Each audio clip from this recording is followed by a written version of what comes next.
લખતરમાં ધોધમાર વરસાદથી પાણી ભરાયા છે। દરબારી જૈન કમ્પાઉન્ડ પાસે લોકોના ઘરમાં પાણી ઘૂસી ચૂક્યા છે અને તેના કારણે ઘરવખરીને મોટું નુકસાન પહોંચ્યું છે। દ્રશ્યોમાં પણ જોઈ શકાય છે લોકોના ઘર સુધી પાણી પહોંચ્યા અને તેને લઈને ભારે રોષ છે। મામલતદાર, ટીડીઓ, તલાટી, સરપંચ સહિતના લોકો ઘટના સ્થળે પહોંચ્યા હતા અને એ સમયે લોકોમાં ભારે રોષ જોવા મળ્યો કારણ કે લોકોના ઘરમાં ઘૂંટણ સુધીના પાણી ભરાઈ ચૂક્યા છે।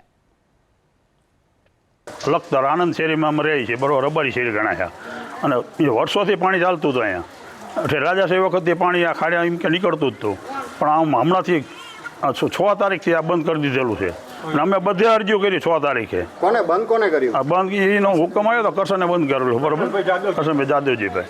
અને 6 તારીખ પછી અમે બધી જગ્યાએ અરજીઓ આપી, મામલતદારને આપી, ટીડીઓને આપી અને સરપંચે આવી ગયા, બધા આવી ગયા, પણ તોય છતાં હજુ આનો કોઈ નિકાલ આવ્યો નથી અને અત્યારે બધાના ઘરમાં પાણી કરી ગયું, બરાબર, અને બધાના એમ કે માલ સામાન આ તે બધું પલળી ગયું અને 2-2 ઇંચ વરસાદમાં જો આટલું થઈ શકતું હોય તો પછી 8-10 ઇંચ વરસાદ થાય તો શું થાય ઘરને?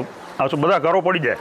આ તો તાત્કાલિક આનો પાણીનો નિકાલ કરવો જોઈએ અને નિકાલ થવો જોઈએ એવો અમારી આખી અધિકારી જવાબ નથી દેતા। તો અધિકારી બધાનો અમારે એમ કે અમારા ગામના શેરીવાળાનો બધાનો અમારો એવું છે કે આનો નિકાલ તાત્કાલિક કરે।